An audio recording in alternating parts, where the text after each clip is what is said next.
Okay, we're rolling.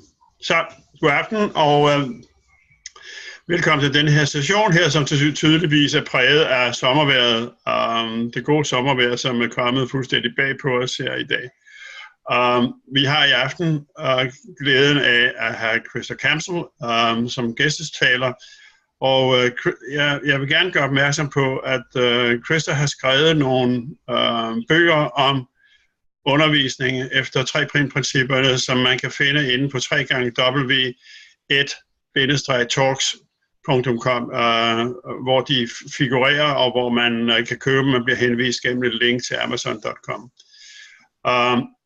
Christa har været 3P'er siden midten af 70'erne, hvor hun som 21-årig blev introduceret til Sydney Banks, som siden har været hendes mentor, og forsynede hende med et certifikat, hvilket jeg ikke vidste, han gjorde, men med et certifikat som godkendt underviser af de 3 principper.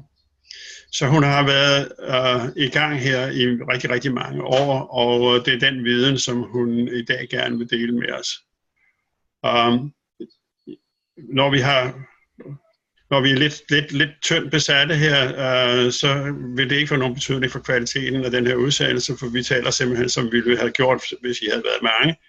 Vi vil naturligvis med egne spørgsmål, men jeg er sikker på, at vi kan få hende tilbage på et andet tidspunkt. Så med disse ord, så vil jeg byde velkommen til Christa, og så vil jeg lige overlade introduktionen til Harry, som vil fortælle lidt om det. Please, Harry. Thanks, Christian. I've known, excuse my voice, but it's a little frail.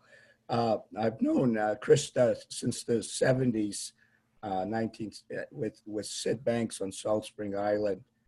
And there's some things I would like to highlight for the people who are going to watch this show. Christa came into the Sydney Banks movement. She was very, very stable. She developed a beautiful relationship with her husband. They were an incredible couple together, are still.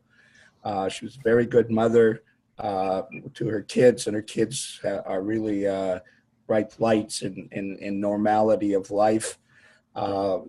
She was also very strong in the school systems, working with the kids, and developed and grew in positions and in her sharing. And early on, she had a program called Self-Esteem is for Everyone, where which was a program that taught kids.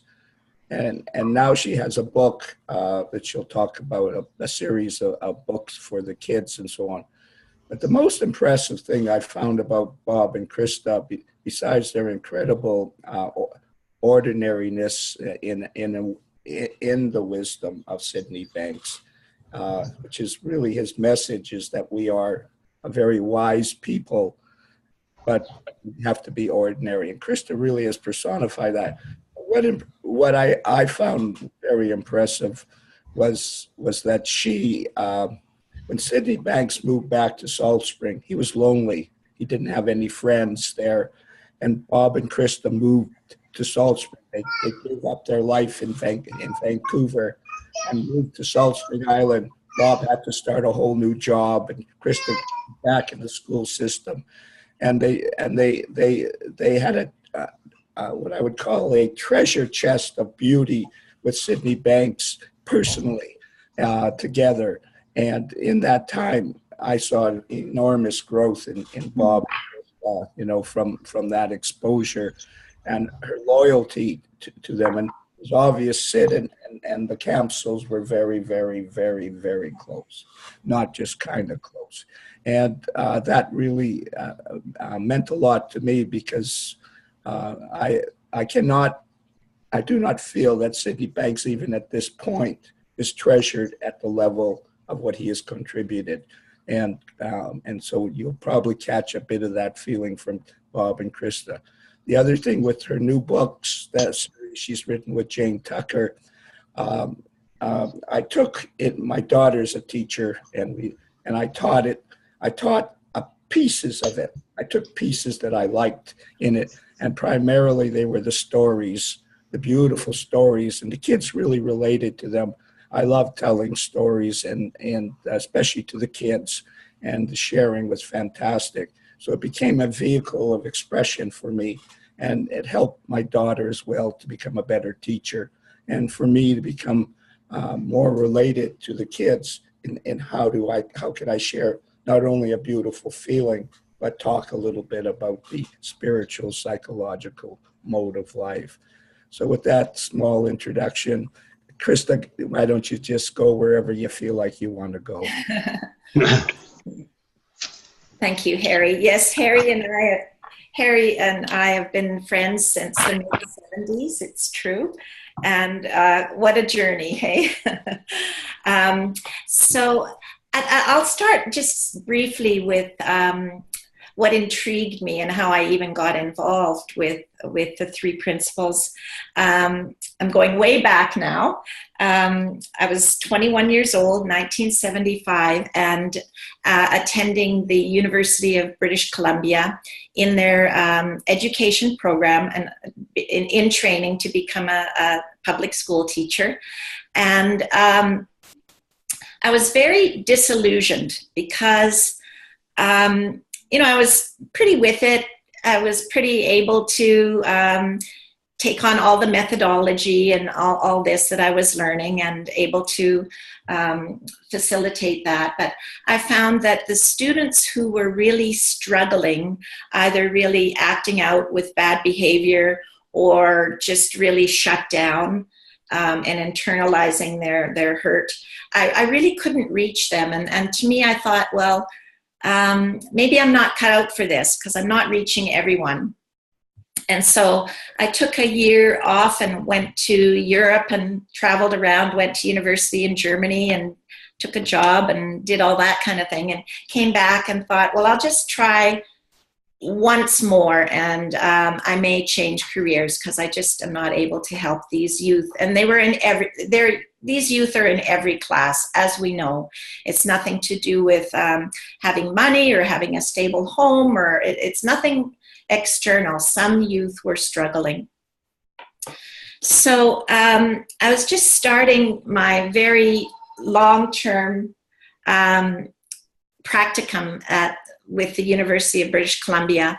And my then friend that I met in high school, Bob Campsall, came to visit me, and he had a mission. He came to visit me in Vancouver because he had just been to Sydney Banks' first public talk on Salt Spring Island. It was recommended that he go by his neighbor, Chip Chipman, who's very famous now as a Three Principles practitioner. And so Chip and Bob were very close in that they were really looking, as many people were in the 70s and continue to this day, they were really looking for some deeper meaning to life. And so on Chip's recommendation, Bob went to this public talk of Sydney Banks on Salt Spring, and then he came to visit me in Vancouver to share what he had learned. And it was quite amazing. Bob's feeling was definitely new. I knew him quite well. It was a new, deeper feeling, and it was kind of interesting in that it was both calm yet exhilarating at the same time. It was just, I was really captivated by the feeling. What Bob shared with me that I remember to this day, I can remember the conversation clearly, and that the two main things that he shared with me was that thought creates reality. That's what he heard from Sid. And also that happiness comes from within. And basically I have to say, but combined with this feeling, it really broke me through a level of illusion, thinking that it's all out there.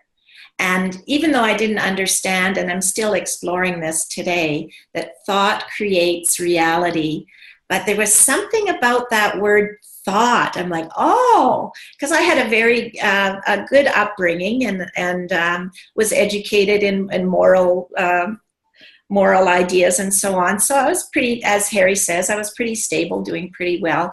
But this missing piece, as Sid calls it, the missing link of the power of thought, was like instantly kind of put me through to a new way of looking at the world that never left, really. Never mind, moods go up and down, but just that sense of it's something to do with thought.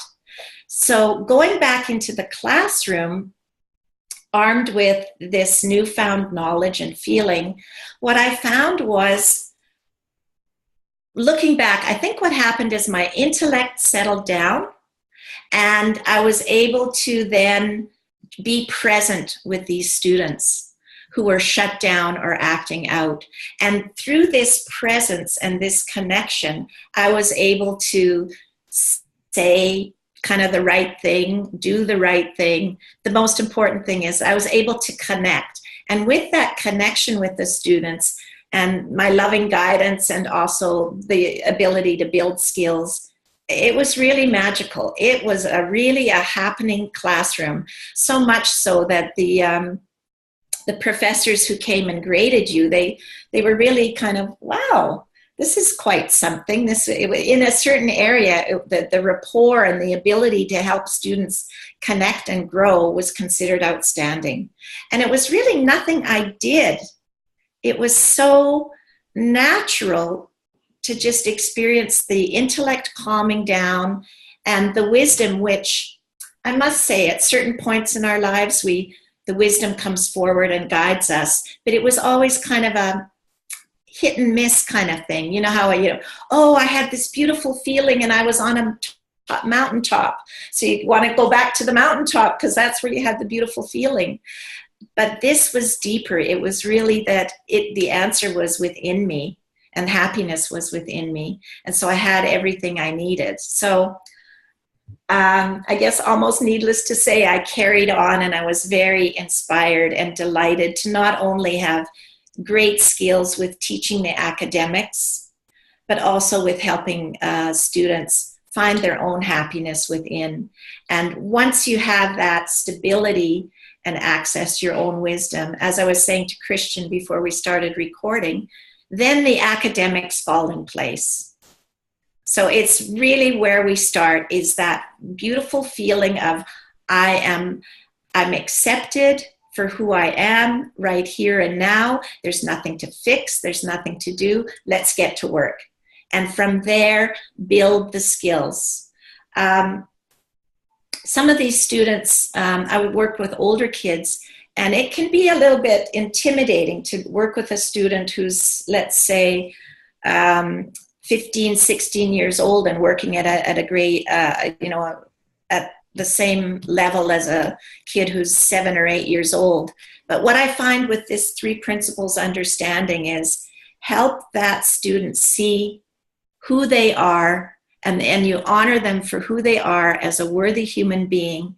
And it's almost like magic, I have to tell you. It's almost like they were sitting in those classrooms and it's kind of half-baked. The skill building was half-baked, but once their intellect settles down and they're not fighting and defending, then all those half-baked skills come forward for them.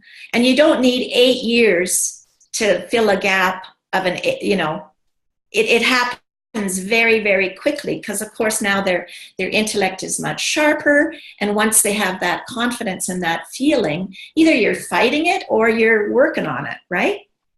And they stop fighting it or being defensive and start working on it, and rest assured their skills start to take off and they feel happy as well.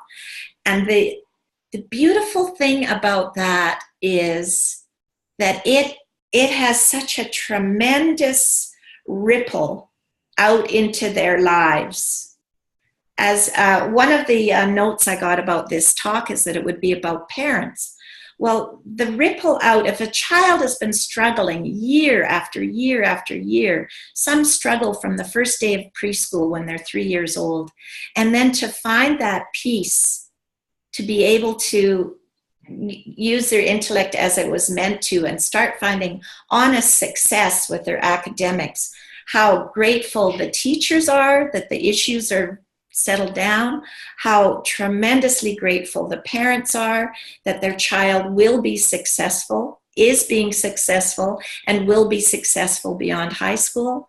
And it just ripples out. And one student finding that piece, and you know, you go in a school culture of, I'm at a school right now, I'm at work right now, we have about 650 students. You take someone who was acting out terribly and wreaking havoc with the culture, and have that one person find their peace of mind and their feeling of happiness within. It affects everybody. I have to say that later on, about 10 years after working in mainstream classrooms, I did upgrade to special education and then took a master's degree in leadership. And the reasons were for job stability and also for opportunities to open up for me. And so in the special education realm of my work, it was such an honor and a joy to work with, because it is individualized, to work with the student and their families. And to have parents come in to meet me for the first time, and they are angry, they're afraid, they're crying, they're agitated, they're, you know, and then to be present, like with the kids, to be present with that adult and reassure them that we can do this, we can do this, and to switch the conversation about what are the strengths. And then you have this, you go from terribly afraid to the reassurance, this will happen, do not worry. And then to switch the conversation to all the beautiful things that the parent sees in the child, and they leave the room with hope. Tremendous, tremendous. Because also, you think about a child looking at their parent is worried, they're not sure if the kid's going to make it, and then the kid starts doubting. So we're all so very connected. So it doesn't really matter where the hope starts, but once hope starts to spring out, it's very contagious. So it's just a beautiful line of work to help those who have the greatest needs settle down, become part of the culture, achieve their goals, get passing grades on the report card. And I was here they pulled me out of retirement now, but I worked for 12 years at the high school. Every single kid, everyone was on the graduation stage. Isn't that amazing? I mean, obviously we have different programs. Some of the students I was working with had an IQ of 50. So obviously their program is tailored to meet their needs. Other students I had an IQ of 150. Obviously we do certain things to tailor to their needs. But I'm telling you, regardless of the intellectual level, the finding out that you have wisdom available every day, all the time, that you can lean on is incredible, no matter what the intellectual level. So just a real joy and an honor to work with students and families and colleagues. In my role as special education director of that department, I do a lot of work with the teachers.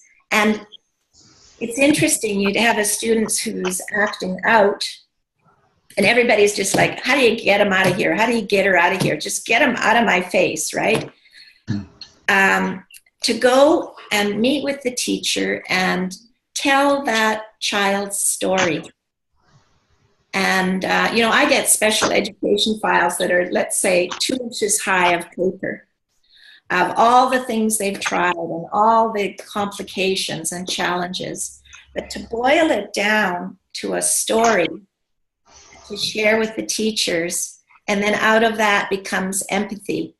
And what happens, of course, when a teacher feels empathy or compassion for a student? Yeah. Game changer, right? Yeah.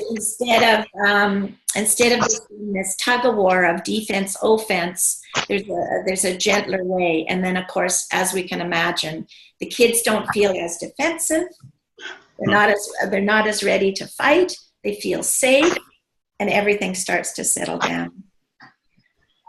So I think the phone keeps ringing. I mean, someone's off. I think the real message that I have with all these years of experience teaching from kindergarten right through to grade 12, special needs, neurotypicals as we call them, intellectual level, doesn't matter, but just it doesn't matter where you start, just to share that feeling of hope and just a feeling of joy, really. And it's catchy. So that's the big message, I think, is that if we have that for ourselves, and it's like an amazing training ground for us on our life journey to go into work and be the best we can be and see what evolves. And to have that trust of really, really listening, not having an answer, just really listening and allowing new ideas to come forward. And when a new idea comes forward from your wisdom, it's incredibly simple and it's amazing how it's accepted. And it's quite exciting. And it'll be something new, something everybody can get on board with. So I have a question. Yes. Observation. Yes. When I went into my daughter's class, she was having a lot of difficulty with 3 students, and she asked me to come in and help her once a week with these 3 students. And the first thing I noticed that if I was going to center on these 3 students, they knew they were problem students. I said, I can't do that. I'm just going to work around the class, and then when I come to them, I'll give them what intuitively feels right with them, and that didn't create a stigma around who they are, type of thing. And the other thing I noticed, several things I noticed in the class, but was the teachers were not talking to the students, they were talking down to the students. So the students were feeling like they needed permission to express themselves. And in my case, they didn't need permission, so they started to have ordinary conversations with and I was actually I probably enjoyed that as much as anything in the classroom, was these ordinary conversations with the kids. And as the mood gets less serious, they just naturally, kids are obviously buoyant towards a higher feeling in life. Very buoyant in that. It's very easy, actually, as you mentioned, once they calm down, once this calms down, it's just, it's just a very intuitive thing. But the last thing I noticed was my daughter was part of the problem. She had very strong labels of the kids. And I was shocked as I walked into the school system, how the teachers were all agreeing on the label of the kid. And I'd look and say, that's not true about this kid, but they all had this agreement within that. And so the fact that I didn't have a label to the kids, they could feel that. They could feel the hey, he's a friend. He's a human. He's treating me like a neat person. And in my understanding, it was fun. That's basically all I do with kids, is have a lot of fun. And I'm good at that. And that's all I really understand. If we're having fun, they're learning, we're sharing, and so on. So how do you see the labels? That was very, very, very disconcerting to me to see that they were. Yeah, I can understand that. And we are living in we're living in a system that we get our cues from psychology. So we're getting our cues from the DSM-5. Even while learning disability is part of DSM-5, autism is part of DSM-5. Obviously, we have chronic health and medical issues as well with students. But it's fine. It's fine in that it doesn't frighten me. Those I prefer to call them designations. And the designation is basically you have to have a hero's journey on the part of the family to go through all these assessments and this and that, and to end up with a designation for special needs. The idea is that the special needs designation gives you support. So with the 3 principles understanding, those don't frighten me. Like I said, I've had kids that have files that, well, this file's too big, we have to start another one, and it's just all documentation on the challenges and the issues. But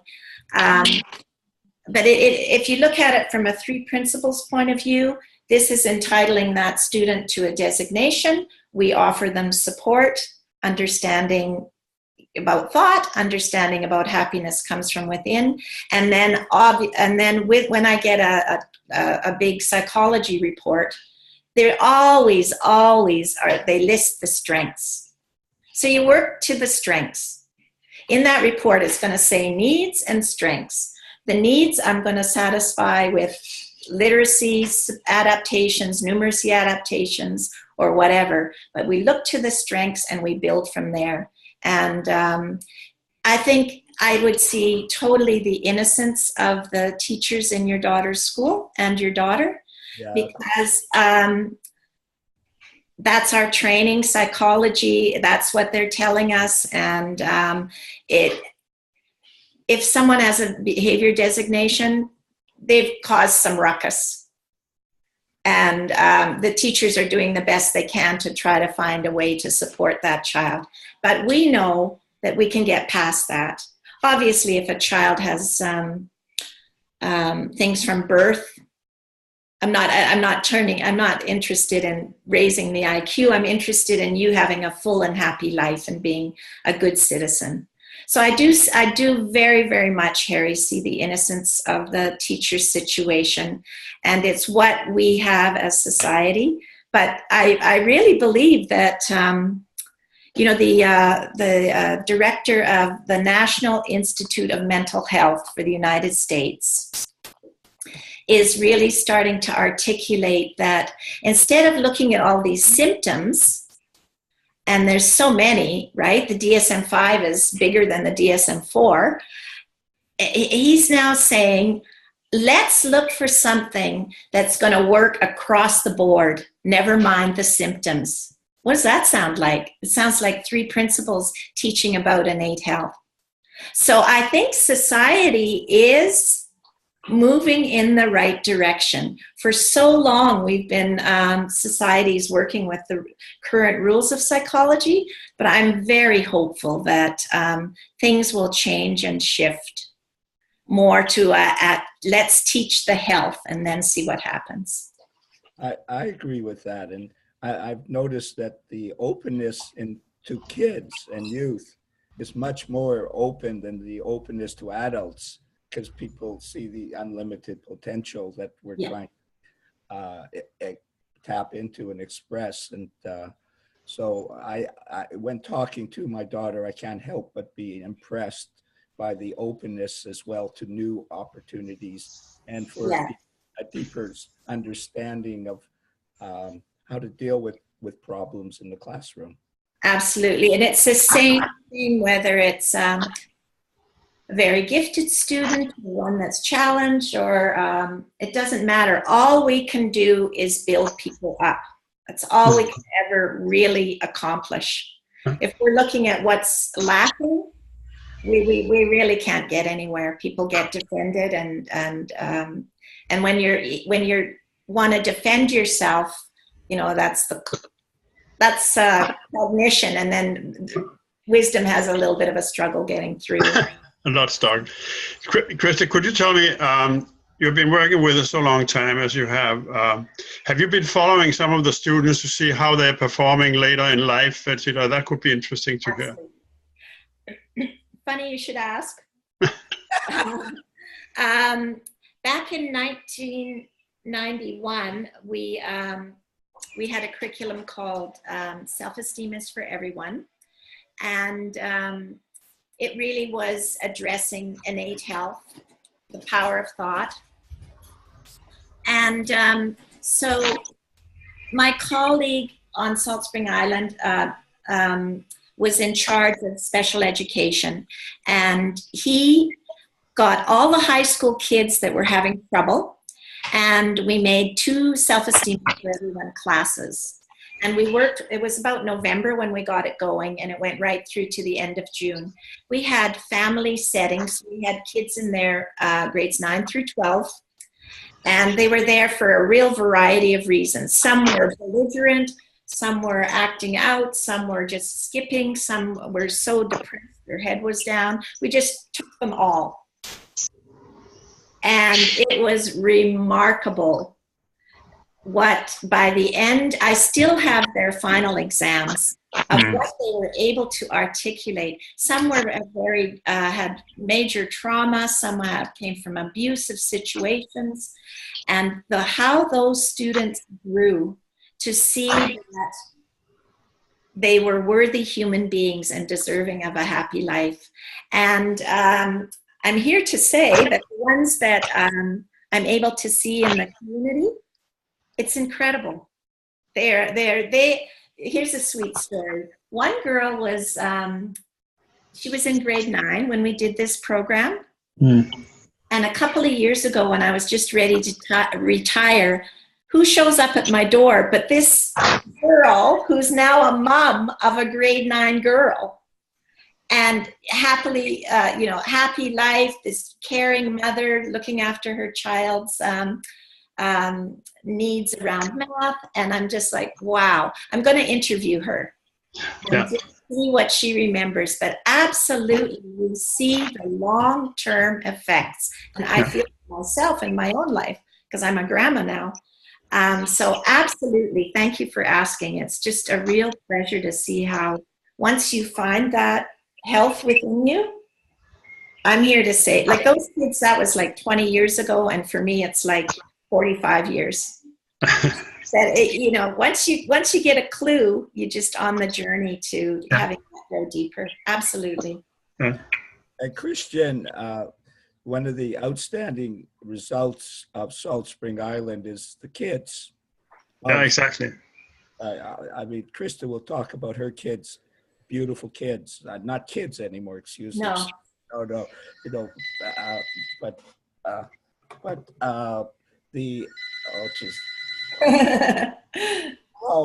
We all have things going on. Okay. Yeah. So, where was I? We all have kids. Yeah. So, to me, the biggest gift I have from Sydney Banks is my kids. And I say, Christa, they have grown into such beautiful people of sharing so much love, and even their ups and downs they're not very uppy and downy like relative to the picture, but mostly share love like a vessel that we were hoping for. Well, I think that one of the great things about this is that parents who have been connected to the 3 principles, they raise children that really are light bearers, because the ripple effect from their way of seeing life and their harmony, etc., is absolutely going to spread out to their friends, etc., etc. So that it's going to multiply immensely when it goes down to the children, because the children have network that really is benefiting from it as well. It's really beautiful. And when I said Salt Spring, Christian, I include your kids in that as well. It's obvious that this sharing of the 3 principles has into the parents, and the kids are probably the biggest benefactors. Exactly, and they have now even come to accept me, so it's going in the right direction. It's a miracle. For example, I'm working. I'm here at. We have a separate building, a house that's right next to the big school. It's kind of an alternate program, and I'm teaching my guidance side, co-teaching. And the young teacher, I mean, she was at my house when she was a teenager. The kids here, it's very true, Harry, have a real sense of of acceptance and appreciation for others, and a real sense of well-being. It's really beautiful to see. So I think the young people today have just this natural ability to accept the goodness and the wisdom that we have, and the joy that why not have a joyful life. Yeah. Well, I'm so happy you have written this manual because when I talk to the prison people, I could feel that one of their concerns would be, now, how do we know that the curriculum that you're introducing is the same as the one that has produced results that have been documented in England? And consequently, Jacqueline is now working on a manual like yours within the prison system. Simply because if you don't have a curriculum that can be replicated, you're not going anywhere, because then it's going to be too much. This is how he does it. This is how. I mean, you can still be an individual doing this, but you have to have a structure that has been proven effective. I just finished teaching. Okay, I'll show these now, Mish. Here's for little children. Yeah. Primary level, we call it. And this is for kids like 8 to 12. And then the orange clouds, like daybreak, this one is for teenagers. So that's the curriculum. And yes, it's what the kids have told me, because this is all brand new. I just published this one for teenagers last summer. But what the kids told me, and I have beautiful reflections here that they shared, is that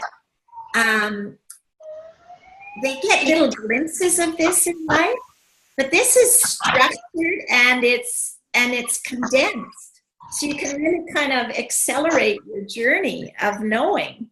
So yeah. Kids really like that, for one thing, because it makes sense. You show them, it's all about the feeling, but on the other hand, we're at school and show them the logic of it.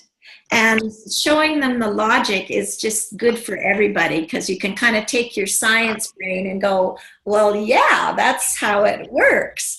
And so when we do a pre-test and a post-test, it's all in the book.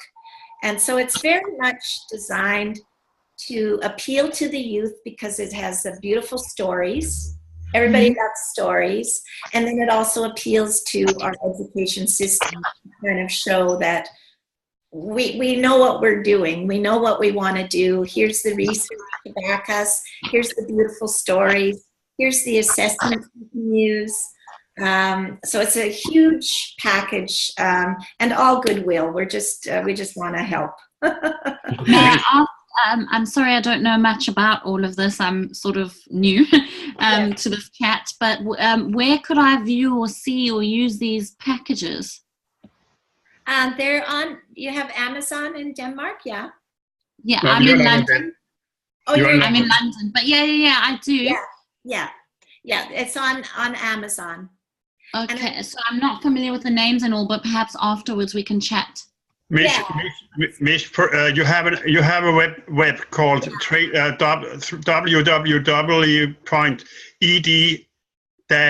Well, do you want to just hold it up, and then if you hold it up one more time, sorry, I don't want, and I'll take a picture. I can put it on the chat. I write it down on the chat. Oh, thank you. Thank you. Sorry, carry on. So what's unique about this? From my experience, I'm going to say again, I referred a little bit when Harry was talking about we can only build people up. So what we think is really beautiful about this is we're just going for the good stuff. We're not I mean, there are issues in society that we address, but it's from the point of view of health and well-being. Okay. So we're not doing battle with anything. We're just really uplifting the students and ourselves through stories, and then through amazing quotes that I've gathered from Sydney Banks' work that relate to the chapters we're working on. And it's really beautiful. In British Columbia, we now have in our documents that we're to address spiritual wellness.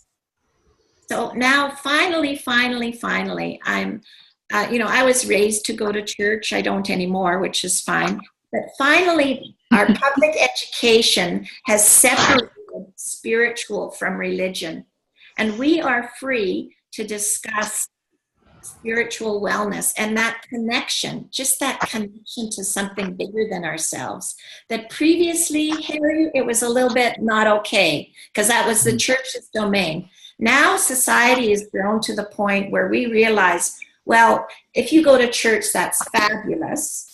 However, spiritual is not owned by any religion. Spiritual is us, and it's Mother Nature as well. So the freedom to really talk about this connection to something bigger than us is so important. Because if I was to look at it, what is it that's problematic with teenagers? It's the isolation. Once you start feeling isolated, look out. Right? If you have no one to talk to and you're ruminating on whatever it is, it can be very dark. And in our research, we quote Dr. Hattie, who, can you believe this? They've looked at studies for 250 million students around the world. And what he's come up with is, he says, depression is the number one thing that's in the way of student achievement. And here we are promoting and teaching and experiencing well-being. Well-being is the antidote to depression. Depression simply means lack of hope. So it's so powerful. It's addressing on a very personal level, you and me, but it's also addressing kind of our global needs. And we're finding that the kids get, even the ones that don't want to show excitement, they're maybe a bit too cool, but the kids get very excited to see that they actually are empowered to have a good life despite what has happened to them in the past. And it's all right for them to just be themselves rather than... Absolutely. Harry, that if you're... I'll give an example. I'm doing intake of students from the junior schools. And within an hour, this boy that's coming in and multiple issues around medical, but also around emotional. And like you were saying, Harry, about how, fun. I let the guy joke around and I would join in with his little jokes. And then as I'm giving him a tour, I could see how deeply he was looking into my eyes. He just really wanted to be part of this in a good way. It was just so powerful, that feeling of I'm accepted in this moment. You can't overestimate the power of that, just to feel, oh, there's nothing I have to do or say or work on. It's tremendous to offer that. I think that what you said about depression being a hindrance to performance, I love this. I saw that last year in London. The equation which states that performance equals potential minus disturbances, and you really have depression as a major disturbance and related to your performance. So it's very true. Yeah, and hope is free. Yeah. And it's so powerful, and it can, as I was saying before, it doesn't matter where it starts, but it does ripple out. And if somebody catches just that little bit of hope, everything looks different. So tell me, is the present state of unfolding the principles in Canada, is that primarily in your neck of the woods, or are you also in Quebec or in the other cities, major cities? So this is all pretty new. Yeah. And so definitely starting in my very own district here. Yeah. We have 5 islands it's our school district. So definitely starting here in May, my director of instruction is taking the books to Vancouver for British Columbia jurisdiction. Here's a curriculum for well-being. And because I do my best to keep present on social media and so on, a little bit, and I'm starting to get requests from Ontario and Quebec. I have the French translation done. I just need to do the teacher's manual, and Spanish. We're starting on the Spanish translation this spring. So it's starting in other provinces. That's beautiful. Yeah. Tell me, how far away would you say that you are from bringing your curriculum into the general educational system? And then Kathy Marshall, who I spoke about earlier, they have pilot program in Wisconsin, and we're just wrapping that up for the data. In Wisconsin? Yes. Okay. So we're just gathering the data from that. Finishing. And then there's a couple of other pilots that are just finishing in the United States. Yeah. But I am happy to say that this teenage curriculum is what I use to teach peer counselors. So we are in. I'm giving government credit for this course. Yeah. We're in. It's approved. Yeah. Yeah. It's just a case of now it's mostly going to be by word of mouth. The teachers hear about it and start, asking for the resources or buying them. Here on Salt Spring, we're looking at like a 3-year plan. Yeah. And what I've done is I've hired a company to put this into an EPUB so that school districts can have it online. Yeah. And we're just finishing that up. But so no, it definitely meets all the mandates that a government would look for. Beautiful. And also, one of the things I've noticed in the 3 Principle Movement is a weakness of people are doing their independent thing, which is kind of an American model, but there's not a people coming together. There's no cohesion. With Christa has something very vital to share with the kids in the world, and other people are doing their thing. And there's 4 or 5 different programs, but it would be nice to see the people come together in that way. Same in addiction.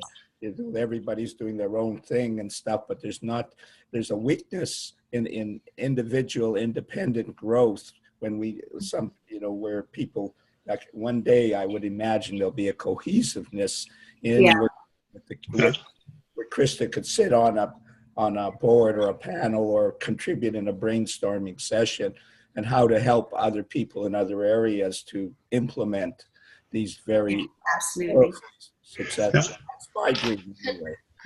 Mish, do you have a question, comment? I was just going to say, so I've currently been rolling out the innate health into schools more as a pilot program on 2 different, when I say innate health, I mean the 3 principles. And, yes.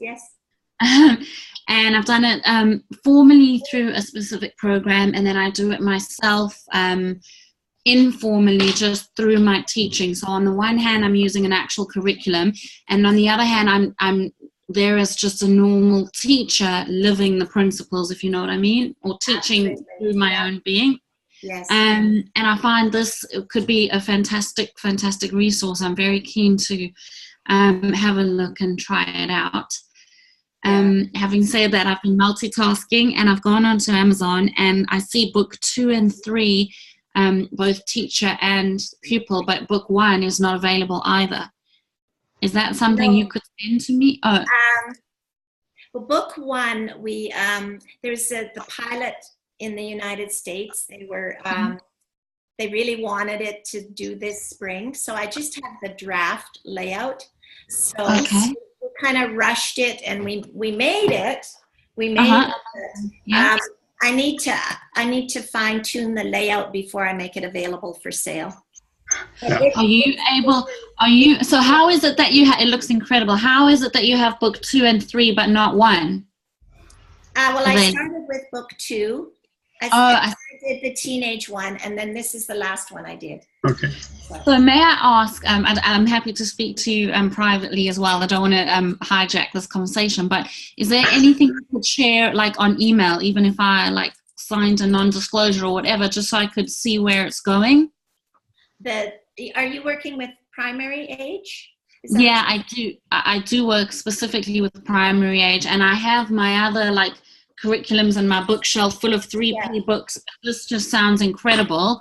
I've also got a friend who wrote a book about literally babies, and she hasn't had it published yet, but she sent me the rough draft just so that I can be emanating it. But it's up to you. We can have a... Yeah, and there is, I don't know if I have it here. I have a picture book as well. It's not curriculum, but it's... I've already got that where I saw it. Is it this one? I've just bought them all on Amazon while we've been speaking. Who has a guide inside? Yes, who has a guide inside? Yeah, it's there. It's so cute. I bought all of them except for this. So can we chat about this? Because I'd like to start. Absolutely. See, Thank you. I would have a way to let you have a look at it for sure. Thank you so much. Thank you. We can maybe share details afterwards. Anyway, sorry, carry on. No, and Miss, you're not hijacking anything. You are participating. I'm loving this. This is because I do a lot of like 3P stuff, but I find it difficult to find an educational, like, you know, you have 3P in relationships or 3P in whatever, but like this educational, fantastic. I'm loving this. And we've put in, you know, all the assessment pieces. So all the activities I created, there's always the assessment piece. You don't have to figure. Yeah, because for years and years, Mish, I was not directly teaching 3 principles. Yeah. It was just about being the, you know, being in the moment with kids. So I've done it both ways. Yeah. Yeah. So I'm new to being in the moment with kids. Like I've been teaching for ages and learning 3 principles for a few years. And only recently did I manage to sort of put them together, if you know what I mean. So yeah, it's very exciting because the feedback from the kids, from what their parents tell me, because obviously you don't teach kids, well, I don't teach kids words like mind, thought, consciousness, like I've never said those words. I don't even think of it like that, or inside out, whatever. But the parents like come back and they say, what are you teaching? Like, what are you doing? And this is from a class where I didn't even specifically like, it was just the way I am, as opposed to like what's in the curricula. You know, I was teaching history and geography and, you know, whatever else. Good manners even. It's very sweet. It's fantastic.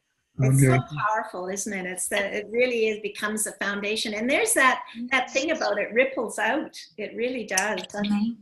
I actually had a class of year, what were they? Year 5 girls, which I think, sorry, I'm not from the UK, but I think that's about 8, 9-year-olds. Yeah. And I was the 4th teacher in 6 weeks, and nobody wanted the class. Not because they're bad kids, because I think it's the age they're at. Yeah. And when I left that class, oh my goodness, everybody noticed the change. But not just that, but they keep asking me to come back. So I want to like try and explain to them that what I've been infusing into my teaching is actually and give me an hour a week to do it, like actually do it. Yeah. But you know, schools and time and whatever, so we've got to That's see. why, Mish, what Christa has produced is so useful. I was in my daughter's class, but I wanted to share deeper stories. I wanted the feeling of the 3 principles with the kids. And so I took the stories that were there and I brought my own feeling of life into it. And once it was very easy because the kids really liked me. And of course, that's what I can feel with you. You've got that going for you. I don't know so much about me. I think you do. But what I loved was that I could take it into the school system in a way that was acceptable to the kid and to my daughter, who's a teacher, instead of just coming up with my own hocus pocus story. Exactly. It's more structured. Do you mind, Harry, if I ask where you are, where everybody is? I'm in Vancouver. You're in Vancouver. And Christa? Salt Spring Island is just off the coast of Vancouver. Yeah. Amazing. And then I think Denmark. Am I correct or wrong? That's true. I'm from Denmark. Okay, great. Christa, are you in Ganges? I'm in London, but I'm South African. Yeah. Oh, yes. Awesome. Beautiful. Yeah. So we're wrapping up here. I think we have a few minutes left. I actually have to go. I'm you guys know I'm speaking out. Definitely, Mish, get to connect with me somehow, and I'll make sure I get you a copy of this draft layout. I'll send you my email address. How's that? Very good. Very good. Thank you. Can I be on your mailing list? I don't have one, but sure, I will. I'll send you one because you can be reached through the Ed Talks, I presume. Yes. Yeah. So right now I'm a little bit multitasking. I retired 2 years ago, wrote 7 books, and then they were a little bit desperate in my department.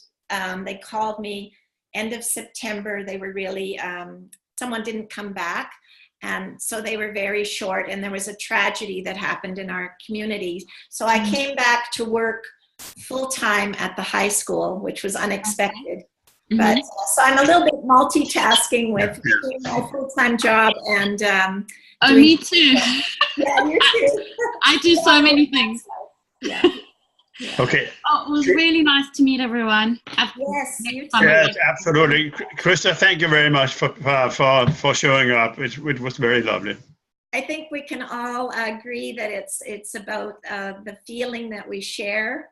Yeah. With it students is. And how that makes all the other academic progress and so on just exactly. Yeah. Thank you so much for this invitation. Thank you. See you. Harry, will you hang in there a bit for a moment, please? Okay. Bye, everyone. Have a nice day. Bye. Have a nice day. Bye.